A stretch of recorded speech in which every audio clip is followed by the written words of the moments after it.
Hello दोस्तों, स्वागत है आपका मेरे यूट्यूब चैनल प्रॉफिट पोटेंशियल में, जिसमें हम आज का जो स्टॉक डिस्कस करने वाले हैं वो है इंडियन एनर्जी एक्सचेंज, जो कि बहुत सारे लोग फंडामेंटली स्ट्रांग कंपनी के नाम पे इसमें हाई प्राइस पे इन्वेस्टेड है, इंक्लूडिंग मी। और जब मैंने सब नहीं सीखा था तो मैंने बस फंडामेंटल स्ट्रांग है, हमको बताया जाता है कि भैया लॉन्ग टर्म के लिए तो कभी भी खरीद लो। ऐसा नहीं होता है, हमको कुछ चीज़ें देखनी जरूर चाहिए। तो आज इसी स्टॉक को डिस्कस करने वाले हैं। तो आज हम सबसे पहले अपने सारे इंडिकेटर जो यूज़ करने वाले हैं उसको हम ऑन कर लेते हैं। तो सबसे पहले जी हमको पता था कि यहाँ पे इसने पीक बनाया था, हमने सब कुछ लगा दिया। डे टाइम फ्रेम पे हमको कुछ समझ में ऐसा नहीं आ रहा, तो एक काम करते हैं एंकर लगा देते हैं। एंकर हम एक लगाते हैं यहाँ पे, ठीक है। और हाई पे लगाएंगे क्योंकि हम रेजिस्टेंस देख रहे हैं, तो हाई पे लगाएंगे। तो ये वाला एंकर तुमको कुछ ऐसा ऐसा इन्फॉर्मेशन नहीं दे रहा है, लेकिन कोई बात नहीं, हम दूसरा लगा के देखते हैं जो नियरेस्ट हमको दिखाई देने लग गया हो। ये देखिए, दो में ही मैं आपको बोला, दो में आपको क्लियर हो जाता है, तीसरा एंकर की जरूरत नहीं पड़ती है। ठीक है, तो अगर आप एक चीज देखेंगे ना, तो यहाँ पे एंकर का यहाँ पे एक रेजिस्टेंस यहाँ मिला है, एक बार यहाँ भी मिला है। ठीक है, उसके बाद फिर सीधा यहाँ मिला। अगर मैं तीसरा एंकर लगा के भी देखता हूँ, ठीक है, ट्राई करते हैं, चलिए तीसरा एंकर लगाने के, तो वो नीचे होगा मेरे से, देखिए थोड़ा सा नीचे, लेकिन यहाँ फिर भी एक रेजिस्टेंस है उसका, और इसमें भी ऑलमोस्ट सेम ही होना चाहिए। ठीक है, नीचे आ रहा है, कोई बात नहीं। इसको बाद इसको भी लगे रहने देते हैं, ठीक है, देखते हैं। चलो इसको बाद में हटा देंगे क्योंकि मेरा दोस्त मेरा पर्पज सॉल्व हो जा रहा है। तो ये रहा। अब क्योंकि हमको यहाँ पे डेली टाइम फ्रेम में कुछ भी समझ नहीं आ रहा है, एग्जैक्टली हमको कुछ समझ नहीं आ रहा है, क्योंकि हम अपना व्यू देख रहे हैं कि भैया स्टॉक रिकवर कब करने वाला है। तो हम एक काम करते हैं, यहाँ पे वीकली टाइम फ्रेम में खोल के देखते हैं। तो जैसे वीकली टाइम फ्रेम में जाके देखते हैं तो हमको एक चीज़ दिखाई देती है कि भाई जो है यहाँ पे ये वाला एंकर हटा देते हैं क्योंकि बहुत ऊपर है अभी तो, ठीक है। तो ये दो एक एंकर हमको यहाँ पे दिखाई दे रहा है, इस वाले एंकर को इसने फिर भी पार कर दिया। और देखो वीकली टाइम फ्रेम पे भी हमको अभी ऐसा कुछ समझ में इतना सा आ रहा है कि यहाँ पे बीबी ब्लास्ट हुआ था डाउनवर्ड ट्रेंड में, उसके बाद यहाँ पे जाके बैंड हुआ पतला। जब यहाँ पे बैंड जाके पतला हुआ, उसके बाद यहाँ पे एक बार फिर से इसको रेजिस्टेंस मिला, और फिर गिरा, और फिर ऐसे चलते चलते फिर नीचे की तरफ ब्लास्ट हुआ। है ना, ये तो मतलब काफी लास्ट ही लास्ट हो रहा है। उसके बाद फिर यहाँ ऊपर गया, अभी वीकली टाइम फ्रेम फिलहाल करंट में ये जो है वो पतला बैंड है। एक काम करते हैं ना, इस वाले इस जगह जो बैंड हुआ है ना, यहाँ पे एक वो लगा लेते हैं, वर्टिकल लाइन ड्रॉ कर लेते हैं कि यहाँ से फिर भी एक नया ब्लास्ट हुआ था डाउनवर्ड ट्रेंड में। इतना हमको समझ में आ रहा है वीकली टाइम फ्रेम में। एक काम करते हैं मंथली टाइम फ्रेम में आते हैं। मंथली टाइम फ्रेम में एक चीज हमको समझ में आई कि भाई एक चीज देखो, यहाँ पे ना मंथली टाइम फ्रेम में ऊपर फटा था और 20 SMA के नीचे आया। उसके बाद ये बैंड काफी चौड़ा है, ठीक है, बैंड काफी चौड़ा है, तो यहाँ पे एज सच मूवमेंट तुमको पता थी कि नहीं होनी है।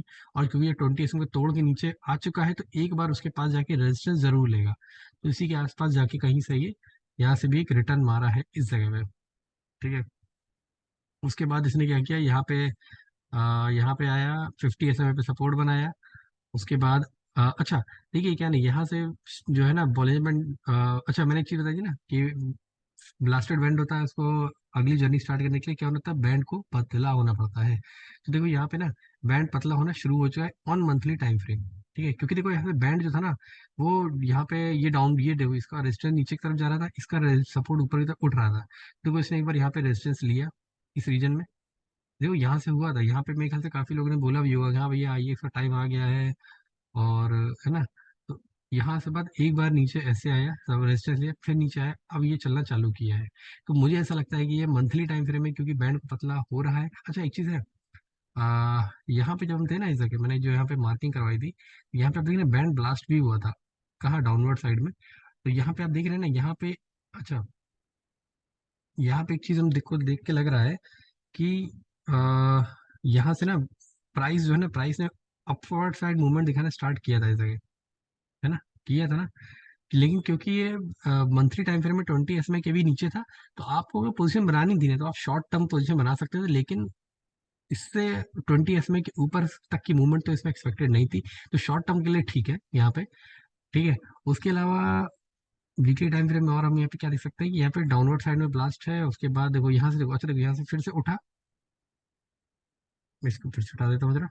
यहाँ पे देखो, यहाँ से फिर से ऐसे उठा, ये उठा, लेकिन गिर गया। क्यों गिरा भाई, आइए देखते हैं, मंथली टाइम फ्रेम में आ जाते हैं। इसलिए गिरा क्योंकि यहाँ पे इसको इसका रेजिस्टेंस मिल गया था, एग्जैक्टली समझ गया ना। तो ये है पूरी कहानी। अब यहाँ पे 3 मंथ के टाइम फ्रेम निकले तो इससे कोई जरूरत नहीं है, लेकिन वो 3 मंथ का टाइम फ्रेम अभी सीखो। अच्छा एक चीज देखिए, बड़ी इंटरेस्टिंग चीज है यहाँ पे कि यहाँ पे तो 20 SMA ये देखो, ये नीचे आता रहा ना, आता रहा, उसके बाद यहाँ पे इसने कहीं ना कहीं जाके एक सपोर्ट लिया, और बहुत मेजर सपोर्ट लिया। और ये जो सपोर्ट आपको दिख रहा है ना, वो आपको 3 मंथ के टाइम फ्रेम में कहाँ पे दिख रहा है? 20 SMA पे दिख रहा है। तो जितना बड़ा टाइम फ्रेम उतनी एक्यूरेसी, बड़े टाइम फ्रेम का 20 SMA है। ऑलरेडी स्टॉक काफी पिट चुका था अपने टॉप लेवल से, कितना जा चुका, काफी ज्यादा गिर गया था, है ना, 50-60% के आसपास गिर गया था। तो उस जगह आप एंट्री बना सकते थे, आपको दिख रहा है यहाँ पे सपोर्ट है, ठीक है। और इसके अलावा एक काम करते हैं, एंकर भी लगा के देख लेते हैं जरा, डाउन सॉरी सपोर्ट के लिए एंकर भी, तो हमने रेजिस्टेंस के लिए लगाया था, अभी काम करते हैं सपोर्ट के लिए भी लगा लेते हैं यहाँ पे। तो यहाँ पे सपोर्ट के लिए लगाते हैं, तो हमको यहाँ पे शायद कुछ एक और कुछ ना कुछ आइडिया मिलना तो चाहिए। तो देखिए यहाँ से ऐसा कुछ एंकर हमें कोई इन्फॉर्मेशन नहीं दे रहा है, ठीक है, तो अभी तो हम इसलिए कुछ नहीं कर सकते, ठीक है। और बस मेन कहानी यही थी। तो क्योंकि अब जो लोग पेशेंटली होल्ड करके रखे हैं उसको रखे रहिए, क्योंकि अब इसके अच्छे दिन आने वाले हैं। अच्छे दिन का मतलब अच्छे दिन अब अच्छे महीनों में भी आ सकते हैं, क्योंकि अभी बैंड ने जो पतला होना स्टार्ट किया है और यहाँ पे मेजर सपोर्ट लेके 3 मंथ के टाइम फ्रेम में ऊपर भी उठना चालू कर दिया है। तो ये ओपन लो है क्या? लगभग लोग ओपन लो है, ठीक है, खैर वो हमें कॉन्सेप्ट से कोई मतलब नहीं है।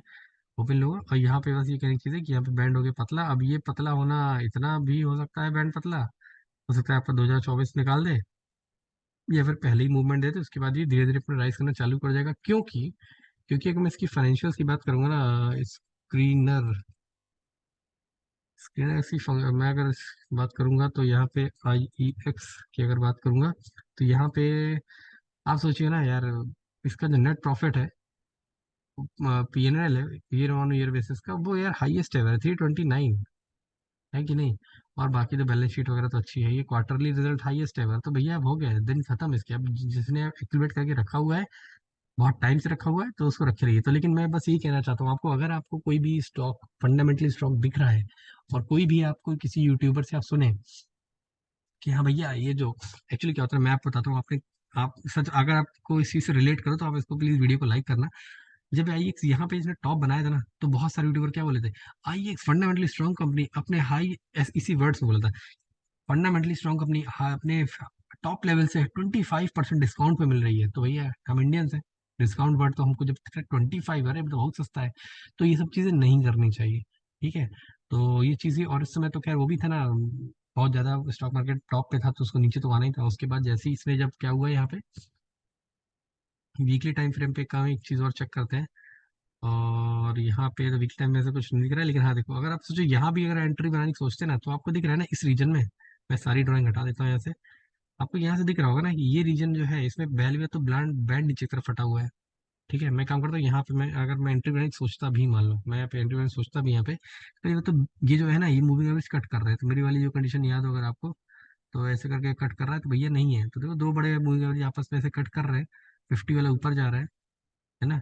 तो यहाँ तो एंट्री बनती ही नहीं थी। अगर मैं इसको वीकली टाइम फ्रेम से मंथली टाइम फ्रेम में जाके एनालाइज करता हूँ, तो ये देखो यार 20 SMA के नीचे क्लोज दे चुका है। अच्छा, बड़े टाइम फ्रेम में, जैसे मैं एग्जांपल और लेता हूँ, अगर मान लो 20 SMA है, अगर ये बड़ा टाइम फ्रेम है, not daily, weekly, at least weekly, तो अगर प्राइस ऐसे नीचे आ गया ना, तो एक बार ऐसे रेजिस्टेंस जरूर लेता है। अब डिपेंड करता है कि यार यहाँ से, अच्छा ही सोचो, यहाँ से अगर मैं बात करूँ, या मैं सारी ड्राइंग फिर से हटा देता हूँ, नहीं सारी ड्राइंग नहीं हटाता हूँ, यहाँ से क्रॉस किया, उसका रेजिस्टेंस लिया, है ना, रेजिस्टेंस लिया ना, अब रेजिस्टेंस क्यों लिया, क्यों नहीं उठ सकता था यहाँ से ऊपर? तो इसका जवाब मुझे वीकली टाइम फ्रेम में मिल रहा है। वो ये है कि यहाँ पे भाई इसलिए नहीं उठ सकता था, क्योंकि देखो मूविंग एवरेजेस ने इस तरह का पैटर्न बनाया है कि इसको नीचे ही जाना है। अगर डेली टाइम फ्रेम में चले गए, तब तो फिर देखते हैं, डेली टाइम फ्रेम में एक्चुअली क्या है ना कि बहुत अच्छी वो नहीं मिलती है। लो डेली टाइम फ्रेम में भी यहाँ पे आपको मिल रहा है कि देखो यार, बड़े टाइम फ्रेम ने, ये देखो नया ऐसे ही सब यहाँ से हटा दो जरा, ड्राइंग से हटा दो, यहाँ पे देखो ना कि बड़े मूविंग एवरेज ने ऐसे चल रहा था यूं करके, और छोटे मूविंग एवरेज ने ऐसे कट किया है। ऐसे कट किया है तो भाई किसी की हिम्मत नहीं है कि प्राइस को उठा दे, और आपने देखो यहीं कहीं थे। अगर आपने बोले सोचो, अगर यहाँ पे होते, आपने यहाँ ड्राइंग करी, आपको बोला जाता कि हाँ भैया जो IEX है ना, वो अपने जो है ना टॉप लेवल से जो है 50% डाउन चल रहा है, तो भैया हमको 50% डाउन देख के भी इसको लेना नहीं है। अगर हम लॉन्ग टर्म ट्रेडर है, अगर लॉन्ग टर्म इन्वेस्टर है, सॉरी ट्रेडर भी हो, तो भी नहीं लेना है, क्योंकि यहाँ पे आपको दिख रहा है यार, क्या दिख रहा है कि हमको यार, ये जो है ना, ये तो देखो कहाँ, अब तो यार इतना समझना पड़ेगा कि हाँ कैसे चीज़ें काम कर रही हैं, ठीक है। हमको यहाँ भी नहीं लेना था, ठीक है। वैसे मैं आपको बता दूं, मैं कोई रिकमेंडेशन नहीं कि आप आइए खरीद लो, लेकिन जिसको मन लेने का मूड हो ले सकता है। मैं इस लेवल में यहाँ कहीं फंसा हूँ, इस जगह 190 के आसपास फंसा हूँ, वेट कर रहा हूँ कि अपने वापस उस लेवल तक जाए, ठीक है, ऑलरेडी मैं 1.5-2 साल से इन्वेस्टेड हूँ, माइनस में चल रहा हूँ। तो ठीक है, आपने जो सीखा इस मैं आपसे रिक्वेस्ट करूंगा कि आप इसको अपने जो भी आपके पोर्टफोलियो में स्टॉक है इसको बेसिस पे आप बैक टेस्ट करिए। अगर आपको लग रहा है कि स्टॉक बहुत दिन से प्रॉफिट नहीं दे रहा है, आप उसे एग्जिट करने की सोच रहे हो, तो इस मेथड से आप इसको बैक टेस्ट जरूर करिए। आपको एक अच्छा क्लियर व्यू आइडिया मिल सकता है इस चीज़ पे। ठीक है, चलिए ठीक है, थैंक यू। कोई भी आपका डाउट हो मुझे कमेंट सेक्शन में जरूर लिखना, और वीडियो को लाइक शेयर सब्सक्राइब करिएगा चैनल को। और तब तक के लिए धन्यवाद, गुड बाय, जय श्री राम।